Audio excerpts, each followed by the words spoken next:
नमस्कार विद्यार्थी मित्रांनो, मी सतीश काळे. आपण आजच्या व्हिडिओमध्ये डिस्कस करणार आहोत रिसेंट ट्रेंड्सचे क्वेश्चन्स. काही टिपिकल क्वेश्चन्स मी इथं सॉर्ट आउट केले आहेत, 15 क्वेश्चन्स. त्यांचं डिस्कशन ऑप्शन सहित ॲडिशनल पॉईंट्स तुम्हाला नोट डाऊन करायचे आहेत नोटबुकमध्ये. जे काही मी लिहिणार आहे, डिस्कस करणार आहे ते. चला, question number 1. The function of the anti lock brake system, त्याला आपण ABS म्हणतो, is reduces the stopping distance, minimises the brake fade, maintains the directional control during the braking by preventing the wheels from locking, prevents the nose dives during the braking and thereby postpones the locking of the wheels. तर याचा correct answer असणार आहे C. Maintains the directional control during the braking by preventing the wheels from locking. त्याला आपण ABS ला आणखी दुसरं नाव आहे, त्याला आपण म्हणतो अँटी स्किड ब्रेकिंग सिस्टम. काय करतं बरं एक्झॅक्टली हे मॉडर्न व्हेकल्समध्ये किंवा बऱ्याचशा आताच्याही रिसेंट व्हेकल्समध्ये आहे हे. तर हे काय करतं, तर स्किड होऊ देत नाही गाडीला. हे सेन्सर बेस्ड असतं. फ्रॅक्शन ऑफ सेकंड्समध्ये चारी व्हील्सला इंटरमिटंट ब्रेक अप्लाय करतं. ब्रेक इंटरमिटंट अप्लाय करतं म्हणजे कसं, एक्झाम्पल इथे एक ऑब्स्टॅकल आहे, हा ट्रॅक आहे, हा रोड आहे, इकडनं गाडी चालली आपल्या समोर. आपल्याला जर समजलं की सडनली ऑब्स्टॅकल आपण बघितलं समोरचं हे, तर आपण ब्रेक अप्लाय केलं. जर नॉर्मल गाडी असेल तर हाय स्पीडला ब्रेक अप्लाय केलं, ती गाडी स्किड होणार आणि समोरच्या ऑब्स्टॅकलला जाऊन ठोकणार. त्यापेक्षा जर ABS सिस्टम असेल तर ABS सिस्टममध्ये जसंही आपण ह्या ठिकाणी ब्रेकिंग ॲक्शन अप्लाय केली, सेन्सरच्या मदतीने हे ॲक्टिवेट झालं हे ABS, तर त्यामध्ये आपण गाडीला लेफ्टला किंवा राईटला टर्न करू शकतो. कारण पूर्णपणे चारही चाकं इथं लॉक होत नाहीत. जसे अगोदरच्या केसमध्ये चारही चाकं लॉक होतात, गाडी स्लाइड करते, समोरच्या ऑब्स्टॅकलला जाऊन ठोकते. त्यापेक्षा या ABS सिस्टममध्ये गाडी पूर्णपणे लॉक न होता, गाडीचे चाकं लॉक न होता, आपण त्या ड्रायव्हरचा ड्रायव्हिंग व्हीलवरती प्रॉपर कंट्रोल राहतो आणि तो त्याला लेफ्टला किंवा राईटला त्या गाडीला स्टीर करू शकतो, ड्राईव्ह करू शकतो लेफ्टला किंवा राईटला. हे असते ABS anti skid braking system. ह्याच्यामधला एक महत्त्वाचा पॉईंट दिला इथं त्यांनी, मिनिमाइजेस द ब्रेक फेड. ह्या ऑप्शनमध्ये हे ब्रेक फेड काय असते ॲडिशनल डिस्कस करूया. ब्रेक फेड म्हणजे काय? ब्रेक फेड म्हणजे ब्रेकिंग सिस्टमची गाडीला थांबवण्याची पॉवर कमी होणं. कशामुळे होते हे आपल्याला माहिती. ब्रेकिंग फेड जनरली आपण ऑब्झर्व करतो ड्रम ब्रेकमध्ये आणि डिस्क ब्रेकमध्ये. डिस्क ब्रेक आणि ड्रम ब्रेकमध्ये ऑब्झर्व करतो आपण. आता आपण बघितलं तर मोस्ट ऑफ द केसेसमध्ये हे डिस्क ब्रेक तर टू व्हीलरला असतात आणि ड्रम ब्रेक सुद्धा असतात. जनरली फ्रंट हे डिस्क असतं आणि रिअर हे ड्रम ब्रेक असतं आणि फोर व्हीलर सुद्धा याच टाईपमध्ये असतं. तर ह्या डिस्क आणि ड्रम ब्रेक याच्यामध्ये फ्रिक्शन असतं.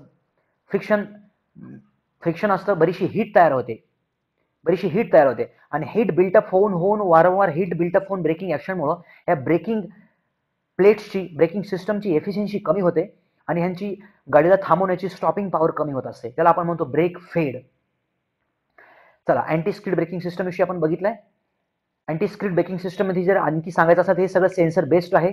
एका सेकंदामध्ये खूप सगळ्या वेळेस गाडीला लॉक आणि अनलॉक केलं जातं ब्रेकिंग सिस्टमच्या मदतीनं आणि त्यानुसार ही सिस्टम चालते. यामुळे प्रॉपर ट्रॅक्शनही राहतं आणि आपण या प्रकारे आपला हा ॲक्सिडेंटही टाळता येऊ शकतो ABSच्या मदतीनं. नंतर आहे wheel base of a vehicle is distance between the centres of the front and rear wheels, distance between the centres of the front tyres, distance between the centres of the rear tyres आणि extreme length of the vehicle. याचं correct answer असणार आहे distance between the centres of the front and rear wheels. बघूया काय असतं हे exactly. Example आपण बघितलं, एक्झाम्पल ही फोर व्हीलर आहे. यामध्ये ह्या दोन चाकातलं जे डिस्टन्स असतं त्याला आपण म्हणतो व्हील बेस. नंतर ह्या पहिल्या चाकातला डिस्टन्स, पुढच्या चाकातला डिस्टन्स आणि समोरचं डिस्टन्स याला आपण म्हणतो फ्रंट ओव्हरहँग. आणि मागच्या चाकातलं डिस्टन्स आणि मागचा पोर्शन ह्या गाडीचा, हे डिस्टन्स जे असतं त्याला आपण म्हणतो रिअर ओव्हरहँग. ह्याला आपण म्हणतो ओव्हरऑल हाईट, गाडीची ओव्हरऑल हाईट. नंतर आपण याच्यामध्ये आणखी डिस्कस करतोय की एक्झाम्पल आपण ह्या गाडीला जर समोरनं बघितलं तर आपल्याला हे दोन चाकं दिसतील. हे मागच्या साईडनं जर बघितलं असेच हे मागचे दोन चाकं दिसतील. ह्या समोरच्या दोन चाकातलं जे डिस्टन्स असतं हे सेंटरचं, हे जे डिस्टन्स असतं अलॉंग द ॲक्झल, हे डिस्टन्स असतं याला आपण म्हणतो फ्रंट ट्रॅक. आणि मागच्या चाकातलं जे डिस्टन्स असतं याला आपण म्हणतो रिअर ट्रॅक. ही आपल्यासाठीची ॲडिशनल इन्फॉर्मेशन. नंतर question number 3. The positive plates of a lead acid battery has lead peroxide, spongy lead sulphate, sulphuric acid. याचा करेक्ट आन्सर असणार आहे लीड पर ऑक्साईड. त्यालाच आपण म्हणतो PbO2. काय असतं बरं एक्झॅक्टली PbO2 बघूया आपण, हे सगळंच डिस्कस करूया. लीड ॲसिड बॅटरी पहिलं तर बघूया. लीड ऍसिड बॅटरीमध्ये इथं एक इलेक्ट्रोड असणार लेफ्टचा, राईटचा इलेक्ट्रोड. लेफ्टचा इलेक्ट्रोड प्लस प्लस त्याला आपण ॲनोड म्हणतो, राईटचा इलेक्ट्रोड मायनस त्याला आपण कॅथोड म्हणतो. याच्यामध्ये हे दोन्ही इलेक्ट्रोड्स आतमध्ये बुडवलेले असणार आहेत इलेक्ट्रोलाइट्समध्ये. इलेक्ट्रोलाइट कशाचं असतं? इलेक्ट्रोलाइट हे बनलेलं असतं H2SO4 सल्फ्युरिक ऍसिड आणि प्लस याच्यामध्ये वॉटर असतं H2O वॉटर. H2SO4 ची क्वांटिटी असते 32% आणि याची क्वांटिटी ऑलमोस्ट असते 68%. म्हणजे हे माइल्ड असतं, स्ट्रॉंग नसतं. आणि याच्यामध्ये जर आणखी माहिती जर द्यायची झाली तर पुढचे पॉईंट्स, एक्झाम्पल इथं जो ॲनोड असतो तो बनलेला असतो लीड पर ऑक्साईडचा आणि इथं जो कॅथोड बनलेला असतो तो असतो स्पॉन्जी लीडचा, पीबीचा असतो. हा इलेक्ट्रोड पीबीचा असतो. याच्या अक्रॉस जर आपण लोड अप्लाय केला, याच्या अक्रॉस जर आपण लोड जोडला, एक्झाम्पल मी इथं बल्ब लावतोय, तर बल्ब लागणार का? येस, बल्ब लागणार. ही प्रोसेस चार्जिंगची का डिस्चार्जिंगची? की ह्या बॅटरीजमध्ये महत्त्वाचे दोन पॉईंट्स असतात की याच्यामध्ये एक असतं चार्जिंगची प्रोसेस असते आणि दुसरी असते डिस्चार्जिंगची प्रोसेस. आता प्रोसेस कुठली चालू आहे? डिस्चार्जिंगची. काय होतं या प्रोसेसमध्ये? इलेक्ट्रॉन्स मूव्ह होतात. कुठल्या साईडनं? ह्या स्पॉन्जी लीडपासनं. हे स्पॉन्जी लीडची प्लेट आहे, इथनं इलेक्ट्रॉन्स मूव्ह होतात. कुठे? ह्या लेफ्ट साईडच्या इलेक्ट्रोडवरती, म्हणजे लीड पर ऑक्साईडवरती. का बरं होतात हे मूव्ह? कारण इथं केमिकल रिॲक्शन झाली आहे. काय केमिकल रिॲक्शन झाले? केमिकल एनर्जीचं कन्वर्जन होऊन जातं इलेक्ट्रिकल एनर्जीमध्ये. कसं होतं एक्झॅक्टली? H2SO4 ला स्प्लिट करा तुम्ही, याच्यापासून H++ आयॉन तयार होतात आणि SO4- आयॉन तयार होतात. हे SO4- आयॉन्स काय करतात? ह्या राईट साईडच्या इलेक्ट्रोडला बरेचसे इलेक्ट्रॉन्स देऊन टाकतात, इलेक्ट्रॉन्स देतात त्याला. आणि H++ आयॉन्स हे काय करतात? ह्या लेफ्ट साईडच्या इलेक्ट्रोडला, म्हणजे लीड पर ऑक्साईडला, ह्या लीड पर ऑक्साईडकडनं इलेक्ट्रॉन्स घेऊन टाकतात, ॲब्सॉर्ब करतात. म्हणजे इथं इलेक्ट्रॉन्सची संख्या कमी होते आणि राईट साईडला इलेक्ट्रॉनची संख्या वाढते. राईट साईडला इलेक्ट्रॉनची संख्या जास्त आहे म्हणून इलेक्ट्रॉन्स इकडनं बॅलन्स करण्यासाठी ह्या वायरमधनं फ्लो करतात आणि ते लेफ्ट साईडला जाऊन पोहोचतात. म्हणजे या ड्युरेशनमध्ये इलेक्ट्रॉन फ्लो होतात. म्हणजे काय झालं? इलेक्ट्रॉन फ्लो होतात म्हणजे इलेक्ट्रिसिटी फ्लो होऊ लागली. म्हणजे काय झालं? करंट फ्लो होऊ लागला. सो या टाईपमध्ये याचं वर्किंग चालतं. ही जी मी प्रोसेस सांगितली तुम्हाला आता, ही सांगितली मी तुम्हाला डिस्चार्जिंगची. डिस्चार्जिंगमध्ये काय झालंय? केमिकल एनर्जीचं कन्वर्जन झालं इलेक्ट्रिकल एनर्जीमध्ये. चार्जिंगच्या वेळेस काय होतं? इलेक्ट्रिकल एनर्जीचं कन्वर्जन होतं केमिकल एनर्जीमध्ये. सो ह्या टाईपच्या बॅटरीज आणखी वापरल्या जातात का? यस, वापरल्या जातात. आणि ह्या टाईपच्या बॅटरीजमध्ये आपण बघतो लीड पर ऑक्साईड जो असतो ह्याचा चॉकलेट ब्राऊन कलर असतो आणि याचा जो राईट साईडचा जो इलेक्ट्रोड आहे त्याचा डल ग्रे कलर असतो. सो या टाईपमध्ये ही इन्फॉर्मेशन. त्याला अल्टरनेट बॅटरीज कुठल्या आहेत? या बऱ्याचशा आहेत. लिथियम आयॉन बॅटरीज आहेत त्याचं फंक्शनिंग आपण थोड्याच वेळात नेक्स्ट क्वेश्चनमध्ये बघूया. क्वेश्चन नंबर 3 झालाय. Question number 4. Seat belt tensioners are built in front seats, shoulder anchors, seat belt retractors आणि सीट बेल्ट बकल्स. तर याचा करेक्ट आन्सर असणार आहे seat belt retractors, seat belt tensioners. Example हे वायर म्हणण्यापेक्षा आपण बेल्ट म्हणूया. एक्झाम्पल हे 4 व्हीलर मधलं हे आहे सीट. इथं ड्रायव्हर बसलेला असणार आहे आणि याच्या अक्रॉस इथं असतं हे सीट बेल्ट टेन्शनर. हा बेल्ट असतो. हा सीट बेल्ट टेन्शनर मागच्या साईडला एका बॉक्समध्ये किंवा वरच्या साईडला कनेक्टेड असतो. ठीक आहे. आता ह्याच्यामध्ये काय असतं? ह्या सीट बेल्ट रिट्रॅक्टरचं काम काय असतं? रिट्रॅक्ट करणं. कशाला रिट्रॅक्ट करणं? कशाला ओढणं? ह्या सीट बेल्टला ओढणं. ह्या सीट बेल्ट रिट्रॅक्टर्समध्ये काय असतंय? ह्याच्यामध्ये सेन्सर्स असू शकतात, गिअर्स असतात, स्प्रिंग असते आणि काही एक्सप्लोजिव्ह डिव्हायसेस असतात. हे व्हॅरी होतं सिस्टम टू सिस्टम. आता याच्यामध्ये होतं काय? जसं हे सेन्सर्स, ह्यामधले सेन्सर्स काय करतात? सेन्स काय करतील? ह्या ड्रायव्हरची मुवमेंट सेन्स करतील. सडनली जर इम्पॅक्ट झाला असेल तर ड्रायव्हरची मुवमेंट एकदम सडनली समोर असणार आहे. ड्रायव्हर समोरच्या साईडला फेकला जाईल आणि खूप कमी वेळेमध्ये हा फेकला जाईल. म्हणजे नॉर्मल मुवमेंटपेक्षा ही सडनली असणार आहे. म्हणून इथले सेन्सर सेन्स करतात आणि ह्या सीट बेल्टमध्ये टेन्शन मेंटेन करतात. म्हणजे या ड्रायव्हरला पुढे जाण्यापासून वाचवतात. तसं पुढे तर एअरबॅग सुद्धा असतेच, बट हे सीट बेल्ट असं ॲडिशनली सेफ्टीचं सुद्धा काम करतात. चला नेक्स्ट क्वेश्चन आहे. Question 5. In comparison with the radial tire, one advantage of the bias ply tire is longer life, lower rolling resistance, smoother ride at the low speeds आणि none of the above. तर ह्याचा answer असणार आहे smoother ride at the low speed. बघूया आपण हे tyres. महत्त्वाचा point आहे, तुम्ही नोट डाऊन करायचा आहे. टायर्समध्ये कुठले कुठले टाईप्स असतात? तर टायर्समध्ये आपण प्रामुख्याने बघतो एक असतात क्रॉस किंवा त्याला आपण म्हणतो बायस प्लाय टायर. प्लाय म्हणजे काय? लेयर, थर. नंतर आहे रेडियल प्लाय टायर. नंतर असतात रेडियल प्लाय टायर आणि नंतरची जे की लिस्ट यूज आहेत आपण म्हणूया त्यांना की ते असतात बेल्टेड बायस टायर्स. आता क्रॉस प्लाय टायर कशा असतात, ह्याला जर तुम्ही बघितलं, एक्झाम्पल टायरचा क्रॉस सेक्शन जर तुम्ही बघितला तर या टाईपमध्ये टायरचा क्रॉस सेक्शन या टाईपमध्ये, इथं खालच्या साईडला तर रिम असणार आहे. ठीक आहे. आता टायरला आपण असंही इकडनं बघू शकतो. एक्झाम्पल यामध्ये मी हा कट व्ह्यू तुम्हाला इकडे दाखवला आहे, हा इथे. तर यामध्ये हा जो पोर्शन असतो याला आपण क्राऊन म्हणतो आणि हा जो पोर्शन असतो याला साईड वॉल म्हणतो. आणि ह्याच महत्वाचे आहेत आपल्यासाठी, क्राऊन आणि हा साईड वॉल. आता क्रॉस किंवा बायस प्लाय टायरमध्ये काय असतंय, ह्या क्राऊनची आणि साईड वॉलची स्ट्रेंथ सारखीच असते. जवळपास ह्या टायरची सगळी स्ट्रेंथ सारखी असते, म्हणजे रिजिड असतं. म्हणून आपण ह्याला मॉडरेट स्पीडला आणि हाय लोडिंग कंडिशनला वापरू शकतो. म्हणजे लोड बिअर करण्याची कॅपॅसिटी याची जास्त असते. आणि ह्याला क्रॉस प्लाय टायर का म्हणलं, कारण याच्यावरती जर तुम्ही बघितलं, हे रबरच्या लेयर्स ज्या असतात त्या क्रॉसमध्ये असतात. अशा क्रॉसमध्ये असतात ह्या रबरच्या लेयर्स. प्लाय जे असतात ते क्रॉसमध्ये असतात. हे 90 डिग्रीमध्ये नाही आहेत, हे ऑलमोस्ट 30 डिग्री किंवा 35 डिग्रीमध्ये एकमेकांना क्रॉसमध्ये असतात. म्हणून त्याला आपण म्हणतो cross ply tyre. Ply means layer ह्या क्रॉस असतात अशा. आता तरी मी इथं दाखवतो व्यवस्थित थोडंसं या टाईपमध्ये. सो या टाईपमध्ये ही खालची डायग्राम मोस्ट करेक्ट आहे. ही या टाईपमध्ये 90 डिग्रीमध्ये नसतात ह्या, त्याला क्रॉस प्लाय टायर म्हणतो. आणखी याच्यामध्ये काही पॉईंट्स, याच्यामध्ये जे टेम्परेचर तयार होतं ते नॉन युनिफॉर्म टेम्परेचर जनरेशन असतं. नॉन युनिफॉर्म टेम्परेचर जनरेशन असतं आणि याची टायर सोबत रोड सोबतची जी ग्रीप असते ती सुद्धा कमीची असते. टायर सोबतची जी ग्रीप असते कमीची असते ह्या क्रॉस प्लाय टायरची. नंतर आणखी पुढचे महत्वाचे पॉईंट्स याच्यामध्ये रेडियल प्लायमध्ये, याच्यामध्ये नाही इथे रेडियल प्लाय टायरमध्ये प्रामुख्याने आपण बघितलं तर इथंही टायरचा क्रॉस सेक्शन असाच असतो.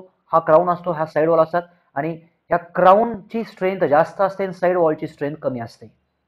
Point number 1. नंतर याच्यामध्ये जे रेडियल म्हणजे आपण जर टायरला बघितलं तर याच्यामध्ये जे प्लाय असतात ते असे रेडियली डिस्ट्रीब्युटेड असतात. आणि याच्यामध्ये हे बाकीचे जे वरचे प्लायज असतात ते या टाईपमध्ये असतात. ते फक्त क्राऊनलाच प्रोव्हाइड केले असतात. हे वरचे जे प्लाय असतात, हे जे थर असतात, हे साईडला प्रोव्हाइड नसतात केला, इकडे प्रोव्हाइड नसते केला ते. म्हणून इकडची स्ट्रेंथ त्याची कमी असते आणि मधली क्राऊनची स्ट्रेंथ जास्तीची असते. आता ह्या टायरचे असे ॲडव्हान्टेजेस आहेत की ह्याच्यामध्ये एक तर टेम्परेचर जे जनरेशन होतं ते युनिफॉर्म असतं, प्रेशर जनरेशन युनिफॉर्म असतं, म्हणून याची लाईफ जास्त असते. याच्या कम्पेअरमध्ये क्रॉस प्लायच्या कम्पेअरमध्ये याची लाईफ जास्त असते. दुसरा पॉईंट जर सांगायचा झाला तर ह्याच्यामध्ये साईडवॉल ह्या फ्लेक्झिबल असतात, म्हणून ह्याची जी राईड असते ती कम्फर्ट असते. साईडवॉल फ्लेक्झिबल असल्यामुळे राईड कम्फर्ट असते. आणि हे टायर्स हे स्टेबल असतात हाय स्पीडला सुद्धा. म्हणूनच आपण हे मोर पॉवरफुल व्हील्समध्ये किंवा मोर पॉवरफुल गाड्यांमध्ये यांना आपण प्रिफर करतो, वापरतो. सो याच्यामध्ये आणि याच्यामध्ये जे विअर होतं हे सुद्धा युनिफॉर्म विअर असतं. याच्यामध्ये नॉन युनिफॉर्म विअर असतं क्रॉस किंवा बायस फ्लाय टायर्समध्ये. सो या टाईपमध्ये आपण बरेचसे पॉईंट डिस्कस केलेत. नंतरचा पॉईंट डिस्कस करतोय आपण question number 5. Question number 6. The device for smoothing out the power impulse from the engine is called as clutch, differential, flywheel, torque converter. Device for smoothing out power impulse, smooth करण्यासाठी पॉवरला तो jerk किंवा तो torque, instantaneous torque absorb करण्यासाठी आपण कुठलं device वापरतो, तो वापरतो आपण फ्लायव्हील. आपल्याला माहीतच आहे की एक्झाम्पल मल्टी सिलेंडर इंजिन्समध्ये किंवा सिंगल सिलेंडर इंजिन्समध्ये घ्या, त्याच्यामध्ये इथं खाली असणार आहे क्रँकशाफ्ट आणि क्रँकशाफ्टच्या इथं एंडला असतो हा फ्लायव्हील. फ्लायव्हीलच्या पुढे बसलेला असणार आहे हा इथं आपला हा क्लच. क्लचच्या पुढे इथं क्लच शाफ्ट असणार आहे. क्लच शाफ्टच्या नंतर इथं गिअर असतो, खालचा ट्रान्समिशन गिअर असतो. नंतर हा असतो ले शाफ्ट आणि ले शाफ्टवरचे हे बरेचसे गिअर्स असतात आणि ले शाफ्टच्या पुढे जे असतं इथं असतात हे मेन शाफ्टचे गिअर्स किंवा डॉग क्लच वगैरे मेकॅनिझम असतं असं हे. आता ह्या पर्टिक्युलर फ्लायव्हीलचा पर्पज काय असतो तर एक्स्ट्रा एनर्जी ॲब्सॉर्ब करणं. काय होतंय आयसी इंजिनमध्ये 4 स्ट्रोकला आपण बघतो की 2 स्ट्रोक इंजिन असेल तर फ्लायव्हीलची साईज छोटी असते, 4 स्ट्रोकला मोठी असते.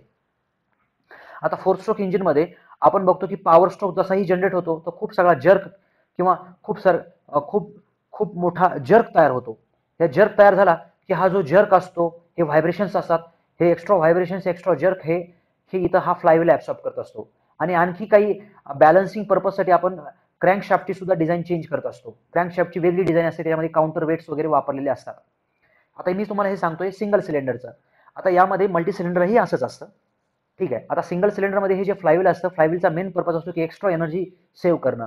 या फ्लायव्हीलच्या पुढे इथं शाफ्ट जो असतो, पॉवर स्ट्रोकमध्ये जसाही टॉर्क तयार होतो तो टॉर्क पुढे ट्रान्समिट केला जातो, बट तो जर्क असतो तो हे ॲब्सॉर्ब करतो आणि फ्लायव्हीलचं रोटेशन हाय स्पीडला होऊन येतं. तर फ्लायव्हीलमध्ये एनर्जी स्टोअर केली जाते. किती एनर्जी असते 1/2 half i omega square. Omega काय आहे अँग्युलर व्हेलॉसिटी फ्लायव्हीलची. आय काय असणार आहे, आय असणार आहे मोमेंट ऑफ इनर्शिया फ्लायव्हीलचा असणार आहे. रोटेशनल मोमेंट ऑफ इनर्शिया किंवा मास मोमेंट ऑफ इनर्शिया हा असतो. सो एवढे अमाऊंटमध्ये एनर्जी याच्यामध्ये स्टोअर केली जाते. आता जर बघितलं आपण पुढे आणखी याच्यामध्ये आणखी इन्फॉर्मेशन जर बघितली आपण तर फ्लायव्हील हा एक्स्ट्रा एनर्जी स्टोअर करण्यासाठी म्हणजे पॉवर स्ट्रोकमध्ये पिस्टन खाली येतो पण बाकीच्या उरलेल्या स्ट्रोकमध्ये पिस्टनला वर खाली कोण करतो तर फ्लायव्हील करतो कारण फ्लायव्हील हा कंटिन्युअसली रोटेटमध्ये असतो. फ्लायव्हील रोटेट होतो तर क्रँकशाफ्ट रोटेट होतो म्हणून पिस्टन खालती वरती जातो. पण पिस्टनचा पॉवर स्ट्रोक भेटला की आणखी एक्स्ट्रा पॉवर याच्यामध्ये स्टोअर होते आणि पुढच्या सायकल्समध्ये ती वापरली जाते. चला याच्यामध्ये आपण आणखी काही पॉईंट जर बघायचे असेल तर क्लच माहिती आपल्याला एंगेज डिसएंगेज करण्यासाठी मेन शाफ्टला आणि ड्राईव्ह आणि ड्रिव्हन शाफ्टला एंगेज डिसएंगेज करण्यासाठी वापरतो आपण. डिफरन्शियल मेकॅनिझम माहिती आपल्याला की रिअर व्हील ड्राईव्ह असेल तर मागे हे डिफरन्शियल मेकॅनिझम बसवलेलं असतं आणि डिफरन्शियलमध्ये आपण बघतो प्रामुख्याने की राईट साईड आणि लेफ्ट साईडच्या चाकांची वेगवेगळी स्पीड आपल्याला टर्निंगला भेटून जाते प्रॉपरली. नंतर टॉर्क कन्व्हर्टर हे ऑटोमॅटिक ट्रान्समिशन सिस्टमचा खूप महत्त्वाचा पार्ट आहे. टॉर्क कन्व्हर्जनसाठी हा वापरला जातो ऑटोमॅटिक ट्रान्समिशन सिस्टममध्ये. पुढे बघूया आपण question 7. In automobile, GVW refers to gross vehicle width, gross vehicle weight, gross vehicle width base, gross vehicle wheel track. याचं करेक्ट आन्सर असणार आहे GVWR stands for the gross vehicle width. Gross vehicle GVEM and GVW gross vehicle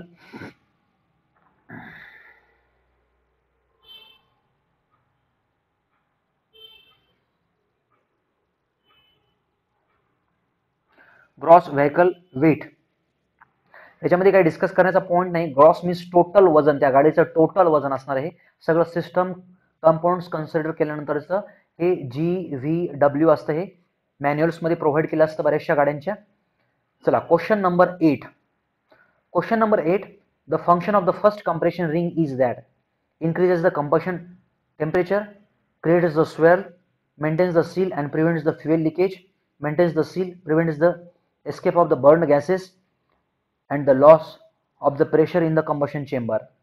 त्याचं correct answer असणार आहे option number D. Option D. आता piston जर बघितलं तुम्ही पिस्टनला इथं हे स्लॉट्स प्रोव्हाइड केले असतात आणि याच्यामध्ये रिंग्स असतात. रिंग्स पहिल्या 2 स्लॉट्समध्ये कंप्रेशन रिंग असते आणि नंतर शेवटच्या रिंगमध्ये शेवटच्या स्लॉटमध्ये इथं असते पिस्टन रिंग. पिस्टन रिंगलाच आपण म्हणतो ऑइल रिंग. काय पर्पज असतो ह्या पिस्टन रिंगचा किंवा ऑइल रिंगचा तर पिस्टन रिंगचा मेन पर्पज असतो लुब्रिकेशन पर्पजसाठी हे वापरतो आपण याला.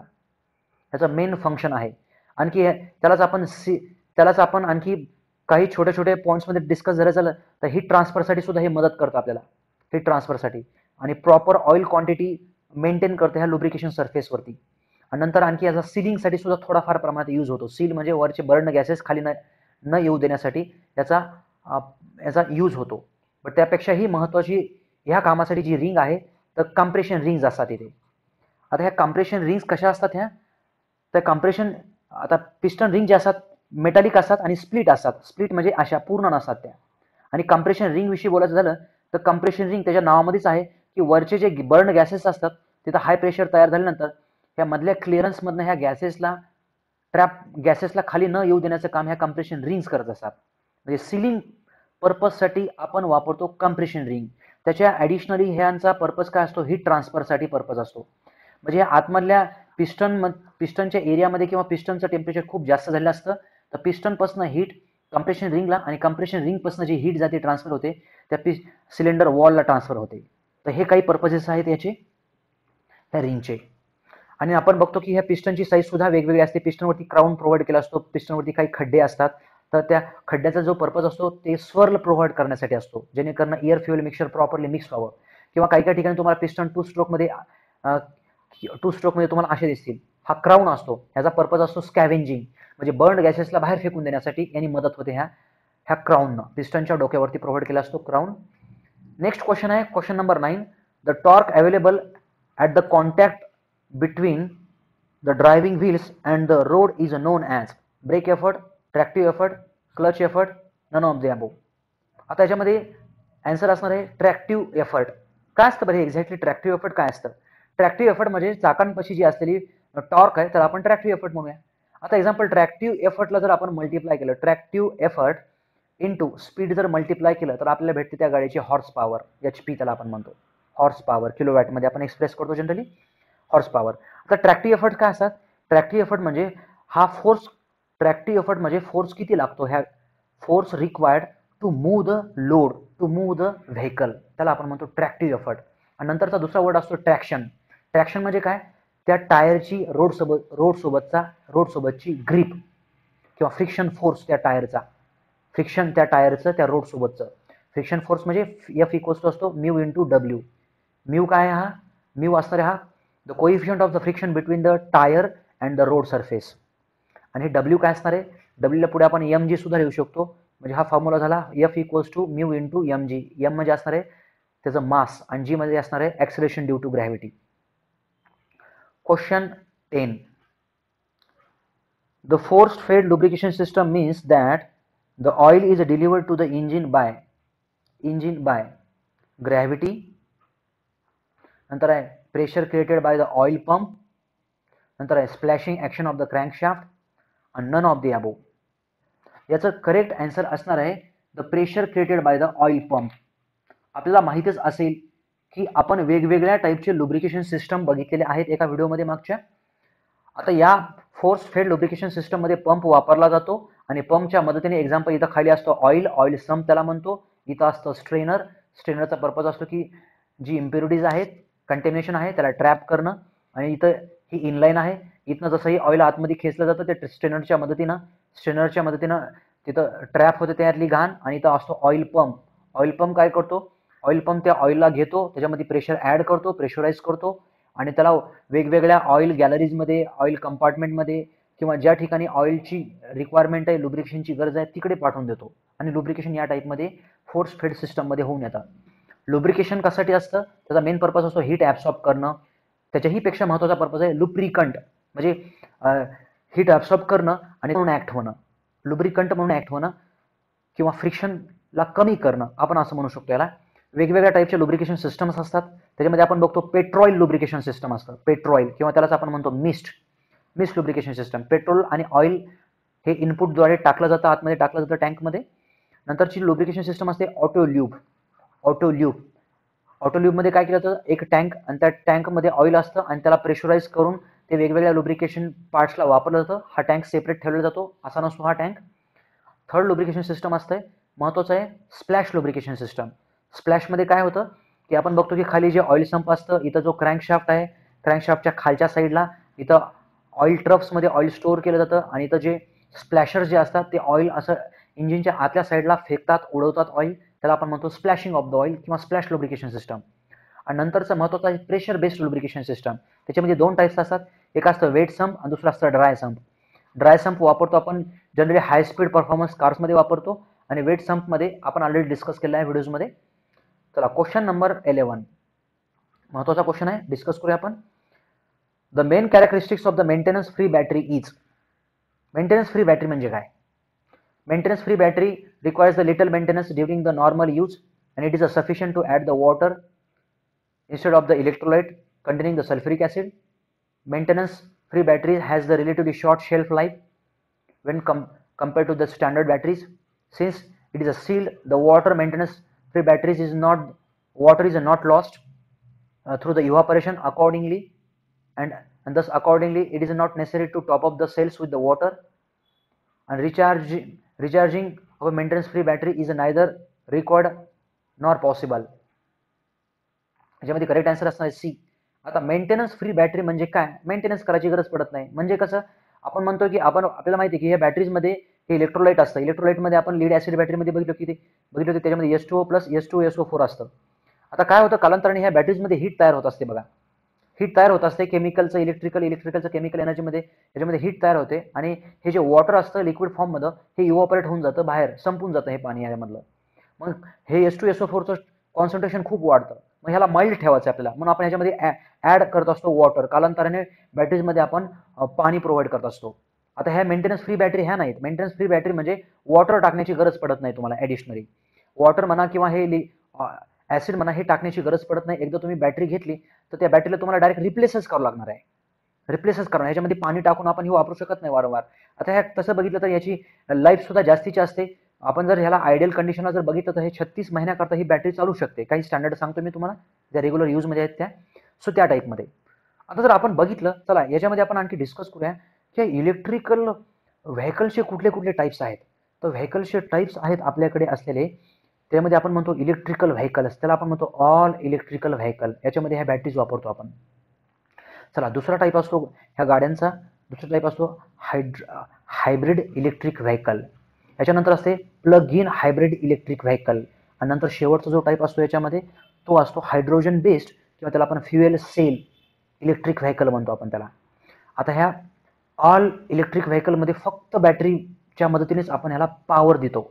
कुठल्या कुठल्या बॅटरीज वापरतो आपण हे इलेक्ट्रिकल व्हेकल्समध्ये, तर लिथियम आयॉन बॅटरी असेल, महत्त्वाची बॅटरी आहे. नंतर लीड ॲसिड बॅटरी असेल. नंतर याच्यानंतर आपण इथं एनर्जी स्टोअर करण्यासाठी वापरतो लिथियम आयॉनच्या मदतीनेच, आणखी वापरतो आपण निकेल मेटल हायड्राइड ही बॅटरी वापरतो आपण. आणि याच्यामध्ये आपण अल्ट्रा कॅपॅसिटर सुद्धा वापरतो, अल्ट्रा कॅपॅसिटर्स एनर्जी स्टोअर करण्यासाठी. तर लिथियम आयॉन ही वाईडली युज्ड आहे. निकेल मेटल ही सुद्धा बॅटरी आहे. तर याच्यामध्ये जर बघितलं आपण इलेक्ट्रिकल व्हेकल्समध्ये आणि हे प्लग इन हायब्रिड इलेक्ट्रिकल व्हेकल्समध्ये लिथियम आयॉन ही मॅक्सिमम यूज आहे, मॅक्सिमम यूज आहे. आणि हायड्रॉलिक HEV याच्यामध्ये निकेल हायब्रिड बॅटरी वापरली जाते. निकेल हायब्रिड बॅटरी HEV मध्ये हायब्रिड इलेक्ट्रिकल व्हेकल्समध्ये वापरली जाते. आणि अल्ट्रा कॅपॅसिटर जे असते तो सेकंडरी पॉवर सोर्स म्हणून वापरतो आपण ह्या सिस्टमच्या सोबतीला. आणि फ्युएल सेलमध्ये तर आपण हायड्रोजन मोस्ट ऑफ द केसेसमध्ये वापरतो. फ्युएल सेल असतो तिथं, फ्युएल सेलच्या मध्ये ते आपण इलेक्ट्रिसिटी तयार करतो आणि इलेक्ट्रिकल मोटरला किंवा इंडक्शन मोटरला फिरवण्याचं काम करतो, आणि त्याच्या मदतीने आपण गाडीला पुढे ढकलण्याचं काम करतो. इलेक्ट्रिकल व्हेकलमध्ये काय असते तेच असते की बॅटरी असते, बॅटरीच्या मदतीने आपण इलेक्ट्रिसिटी कन्झ्युम करतो आणि पुढे इंडक्शन मोटरला फिरवतो, इंडक्शन मोटर पुढे कनेक्ट केले असते ह्या चाकांना, टायरला. या टाईपमध्ये याविषयी आपण बरंचसं डिस्कशन केलंय. पुढे आपण डिस्कशन करतोय क्वेश्चन नंबर 11चं झाले, क्वेश्चन नंबर 12चा. In order to implement the gear changes in the gear unit of an automatic transmission system dash dash is used. Automatic transmission system मधला पार्ट कुठला आहे? Synchroniser, planetary gear, magnetic clutch, hydraulic multiplate clutch. तर hydraulic multiplate clutch काय असतं हे automatic transmission? तर ट्रान्समिशनचे काही types आहेत. मॅन्युअल आहे, मॅन्युअल ट्रान्समिशन असेल, ऑटोमॅटिक ट्रान्समिशन असेल, आणि बरेचसे ट्रान्समिशन्स आहेत. ते पुढे बघूया आपण एका व्हिडिओ थ्रू, वेगवेगळे टाइप्स त्यांचे सुद्धा. मॅन्युअलमध्ये आपल्याला स्वतःला हाताने गिअर चेंज करावे लागतात, आणि मॅन्युअल ही सिस्टम सोपी आहे ऑपरेशनसाठी. आता ऑटोमॅटिक ट्रान्समिशन सिस्टममध्ये जर तुम्ही बघितलं तर ह्याच्यामध्ये सुरुवातीला एक्झाम्पल इकडनं हा आहे क्रँकशाफ्ट आहे. आता क्रँकशाफ्ट पुढे कनेक्ट केला असतो ह्या ट्रान्समिशन शाफ्टला. तर इथं काय काय सिस्टम असते हे सगळेच मी तुम्हाला एक्सप्लेन करतोय. तर याच्यामध्ये कसं होतं की ह्या क्रँकशाफ्टच्या एंडला इथं बसवला असतो हा टॉर्क कन्व्हर्टर. इथं असतं हे टॉर्क कन्व्हर्टर. टॉर्क कन्व्हर्टरमध्ये कुठले कुठले डिव्हाइसेस असतात तर ध्यानात ठेवायचे. टॉर्क कन्व्हर्टरमध्ये तर सुरुवातीला असते बसवले टर्बाईन बसवले असते सुरुवातीला इथे.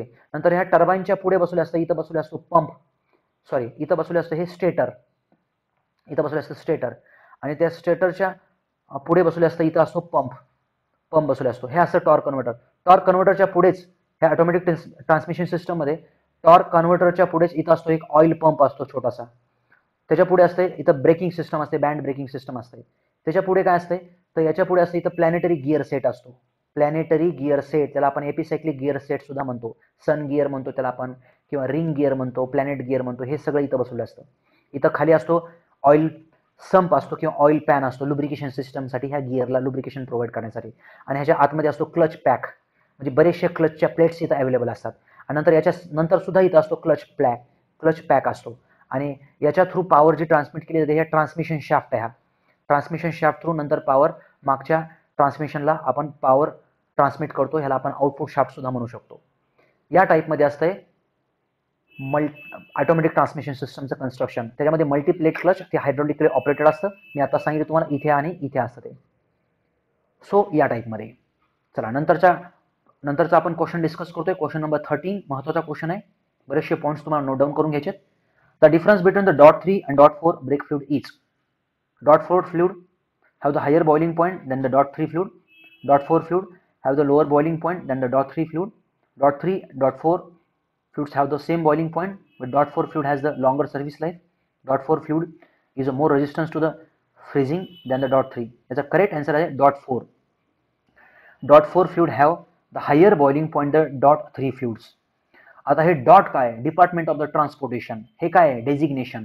अमेरिकन सिस्टममध्ये, वेस्टर्न अमेरिकन हे डेझिग्नेशन प्रोव्हाइड केलं आहे ऑइलसाठीचं. काय असतं बरं एक्झॅक्टली हे?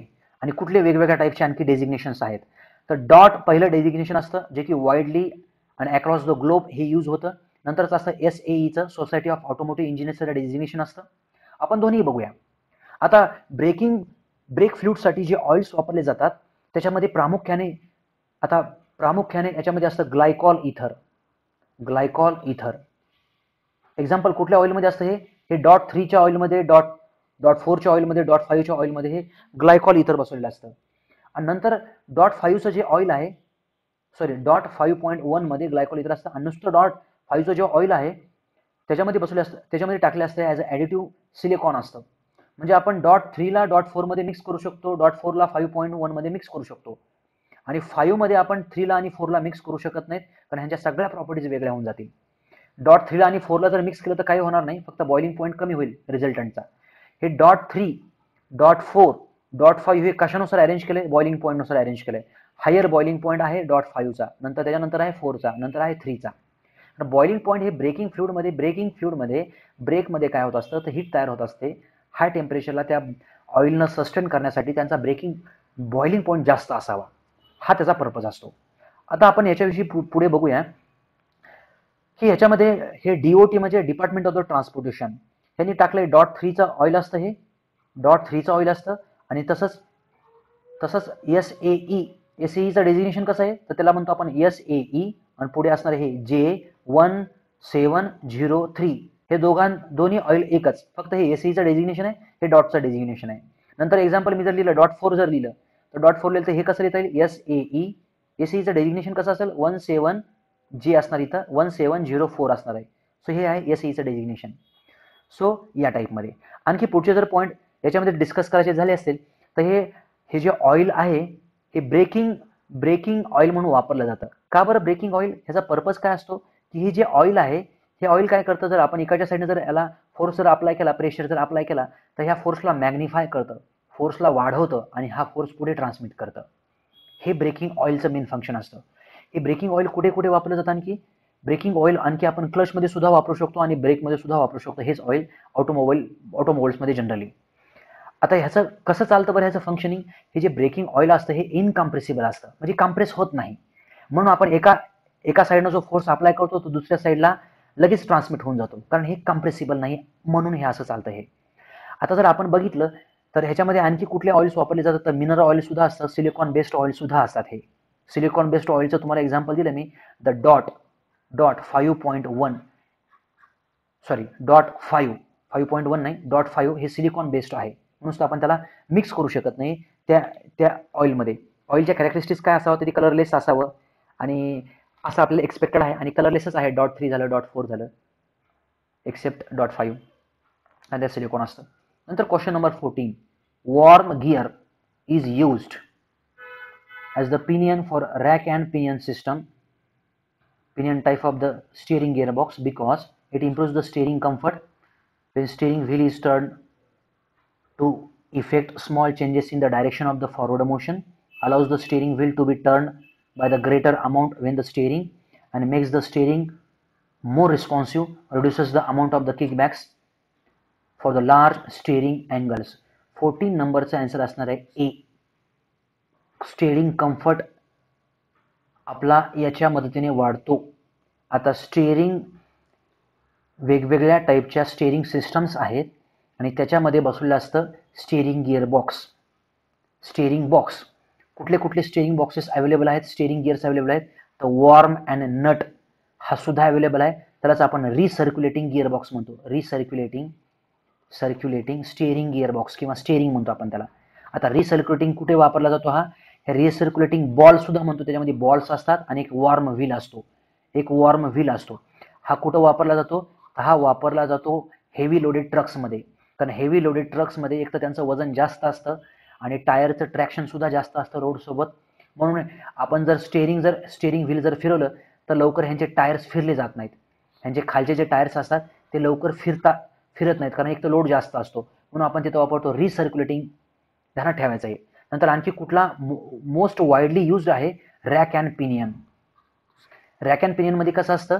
आता एक्झाम्पल ह्याच डायग्राममध्ये मी सांगतोय. रॅक अँड पिनियनमध्ये इथं असतो ह्या रॅक अँड पिनियनचा गिअर बॉक्स. काय असतं ह्या गिअर बॉक्समध्ये? तर एका साईडला इथं असतो हा रॅक रॅक असा गिअर असतो हा, आणि दुसऱ्या साईडला असतो हा पिनियन. आपण ह्या पिनियनला टर्न करतो ह्या स्टेअरिंग व्हीलच्या मध्ये. स्टेअरिंग व्हील जर आपण टर्न केलं तर स्टेअरिंग कॉलम टर्न होतो आणि हा रॅक टर्न होतो, आणि हा इकडचा जो पिनियन आहे तो राईट लेफ्ट, इकडे पुढे बसवला असतो टायर रॉड, इकडे पुढे बसवला असतो टायर रॉड, आणि इकडे असणार हे व्हील, आणि त्याच्यामध्ये हे व्हील टर्न होत असतं. खरं तर व्हील हे असं पाहिजे, हे व्हील असं टर्न होत आहे. हे व्हील इकडे, हे इकडे, किंवा हे इकडे आणि इकडे हे टर्न होतं. हे का सांगतो एवढं डिटेलमध्ये? कारण याच्यामध्ये एक असतो स्टिअरिंग रेशो. काय असतो हा स्टिअरिंग रेशो? स्टिअरिंग रेशो कशाचा असतो? The angle turn by the driving wheel आणि angle turn by the this wheels. Driving wheel म्हणजे हा स्टिअरिंग व्हील किती अँगलनं टर्न होतो? एक्झाम्पल जर हा 360 डिग्रीने जर टर्न झाला तर हे खालचे जे व्हील्स आहेत, हे जे चाक आहेत, ते किती अँगलनं टर्न होतील? लेफ्टला किंवा राईटला? एक्झाम्पल ते झाले 20 डिग्रीने टर्न झाले, कारण ते सारखे होत नाहीत, कारण तिथं त्यासाठीच तर आपण स्टिअरिंग गिअरबॉक्स बसवले असतो, कारण आपल्याला इथं अँगल जो टर्न होणार आहे तो वेगळा ठेवायचा आहे. याच्यामध्ये मग हा किती आला स्टिअरिंग व्हील रेशो? तो आला 18 डिग्री, 18:1 आला. मग असं म्हणूया आपण 18:1 हा आहे स्टिअरिंग रेशो. आणखी एकदा सांगतोय, स्टिअरिंग रेशो म्हणजे स्टिअरिंग व्हीलचा अँगल किती टर्न झाला, आणि त्याच्या मोबदल्यामध्ये आपण ह्या खालच्या ज्या व्हीलचा टायरचा अँगल कितीने टर्न केला, त्याला आपण म्हणतो स्टिअरिंग रेशो, जो की महत्त्वाचा आहे आपल्यासाठी. आता हे वेगवेगळ्या टाईपचे कुठले कुठले गिअरबॉक्सेस आहेत? वॉर्म आणि सेक्टर सुद्धा वापरतो आपण, वॉर्म आणि सेक्टर गिअरबॉक्स सुद्धा वापरतो, रॅक अँड पिनियन वापरतो, आता बोलल्याप्रमाणे वॉर्म आणि नट सुद्धा वापरतो, आणि वॉर्म आणि रोलर सुद्धा असतो. यामध्ये वेगवेगळ्या टाईपचे गिअरबॉक्सेस असतात ह्या स्टिअरिंग मेकॅनिझम्समध्ये. स्टिअरिंग मेकॅनिझम हे खूप महत्त्वाचं असतं, आणि याला प्रॉपरली कंट्रोल करणं हे खूप क्रिटिकल आहे, आणि त्याला आपल्याला खूप चांगल्या पद्धतीने त्याला कंट्रोल करावंच लागतं. नंतर आहे question number 15, last question. The basic purpose of the providing the castor angle on the wheels is prevent the uneven tyre wear, maintain the directional control, bring the road contact of the tire under the point of load, compensate for the wear in the steering linkage. याचा correct answer असणार आहे हे बी, maintain the directional control. खरं जर बघितलंच तर आपण आता हे कॅम्बर अँगल, कॅस्टर अँगल आणि toe in toe out angle याविषयी एक नंतर सेपरेट व्हिडिओ बनवणार आहे. कॅस्टर अँगल असतो, कॅम्बर अँगल असतो, टो इन टो आउट हे डिस्टन्स असतं. नंतर SAI स्टेअरिंग ॲक्सिस इन्क्लिनेशन असतो, त्याला आपण किंग पिन इन्क्लिनेशन सुद्धा म्हणतो. प्रत्येकाचा काय फायदा होतोय, प्रत्येकाचं काय नुकसान होतंय गाडीवरती, हे सगळं आपण डिस्कस करणार आहोतच. बट त्याच्या अगोदर आपण बघूया यांनी जो क्वेश्चन विचारलाय कॅस्टर अँगलचा. कॅस्टर अँगल काय असतोय? The basic purpose of providing the castor angle. जर आपण बघितलं गाडीला, जर साईडनं जर बघितलं आपण गाडीला, जर आपण साईडनं बघितलं, एक्झाम्पल या टाईपमध्ये असं जर बघितलं आपण गाडीला, तर इथनं आपण कॅस्टर अँगलला नोट डाऊन करू शकतो. कॅस्टर अँगल म्हणजे एक्झाम्पल हा व्हर्टिकल ॲक्सिस आहे, हा स्टेअरिंग ॲक्सिस आहे, ह्या दोघांमधला जो अँगल असतो त्याला आपण कॅस्टर अँगल म्हणतो. जर मागच्या साईडला असेल तर हा पॉझिटिव्ह असतो, पुढच्या साईडला असेल तर हा निगेटिव्ह असतो, आणि बरोबर स्टेअरिंग ॲक्सिस आणि व्हर्टिकल ॲक्सिस जर एकमेकांना कोइन्साइड करत असेल तर तो 0 कॅस्टर अँगल असतो. आता कॅम्बर अँगल जो असतो तो समोरनं बघू शकतो आपण गाडीला. एक्झाम्पल जर समोरनं जर बघितलं आपण ह्या गाडीला, तर आपल्या गाडीचे चाका असे दिसतील. तर हे कॅम्बर अँगल काय असतो? कॅम्बर अँगल म्हणजे हा या टाईपमध्ये हा आहे निगेटिव्ह कॅम्बर, हा आहे इकडचा, आतमधला जो आहे तो निगेटिव्ह कॅम्बर आहे, बाहेरचा जो असतो पॉझिटिव्ह कॅम्बर असतो, आणि बरोबर मॅच होणारा यासोबतचा मॅच होणारा तो असतो 0 कॅम्बर अँगल असतो. आता कॅम्बर अँगल, कॅस्टर अँगल हे व्हील अलाइनमेंटच्या वेळेस हे खूप महत्त्वाचे अँगल्स असतात, हे प्रॉपरली सेट करणं आवश्यक असतं. काही गाड्यांना आपण इथं मॉडिफाय सुद्धा करू शकतो ह्या अँगल्सला, आपल्याला जशी रिक्वायरमेंट आहे तशी. एक्झाम्पल निगेटिव्ह कॅम्बर जो असतो, निगेटिव्ह कॅम्बर टर्निंगच्या वेळेस आपल्याला स्टॅबिलिटी प्रोव्हाइड करतो. टर्निंग करायच्या वेळेस निगेटिव्ह कॅम्बर जर प्रोव्हाइड केला असेल त्यामुळे आपल्या गाडीला स्टॅबिलिटी येते. आता नंतर जर निगेटिव्ह कॅम्बर आपल्या हाय परफॉर्मन्स गाड्यांमध्ये कॉर्नरिंगच्या वेळेस चांगली ग्रीप प्रोव्हाइड करतो, मी आता जो पॉईंट सांगितला तोच. आता पॉझिटिव्ह कॅम्बरमुळे स्टॅबिलिटी येऊन जाते आपल्याला, पॉझिटिव्ह कॅम्बरमुळे स्टॅबिलिटी येऊन जाते, बट खूप कमी पॉझिटिव्ह कॅम्बर सुद्धा प्रोव्हाइड केला जातो, कारण कुठलाही अँगल जास्त पण नको आहे आणि कमी पण नको आहे, त्यामुळे पुढचे प्रॉब्लेम्स तयारच होणार आहेत. आता 0 कॅम्बर जर प्रोव्हाइड केला आपण, तर 0 कॅम्बरमुळे टायरचं जे वियर होणार आहे ते युनिफॉर्म होत असतं, सगळ्या साईडनं टायर त्याच प्रकारे युनिफॉर्मली वियर होऊन जातं. आत्ताच मी बोलल्याप्रमाणे निगेटिव्ह कॅम्बर पक्कने ध्यानात ठेवायचं की याच्यामुळे ग्रीप भेटते आणि कॉर्नरिंगचा परफॉर्मन्स वाढतो. आणि पॉझिटिव्ह कॅम्बर हा जनरली ऑफ रोड व्हेकल्सला प्रोव्हाइड केला असतो. एक्झाम्पल लार्ज ॲग्रिकल्चर ट्रॅक्टर्स असतील. आणि पॉझिटिव्ह कॅम्बरमुळे काय होतं की ह्याच्यामुळं मिनिमम स्टेअरिंग एफर्ट आपल्याला ते स्टेअरिंग करण्यासाठी, स्टीर करण्यासाठी आपल्याला मदत होते. आणि जर जास्त प्रोव्हाइड केला, पॉझिटिव्ह कॅम्बर जर जास्त प्रोव्हाइड केला, तर गाडी एकतर राईट साईडला ओढते आपल्याला किंवा लेफ्ट साईडला ओढते गाडी. सो या टाईपमध्ये हे अँगल्स प्रोव्हाइड केले असतात. निगेटिव्ह आपण बघतो कारण की याच्यामध्ये आता एक पॉईंट सांगायचा राहिला मला वरच्या क्वेश्चनचा, जो स्टिअरिंग रेशो असतो तो हाय परफॉर्मन्स गाड्यांमध्ये हा कमी प्रोव्हाइड केला असतो, 1 असतो, 2 असतो, या टाईपमध्ये असतो. आणि जनरली नॉर्मल व्हेकल्समध्ये हा 15 असू शकतो, 20 असू शकतो.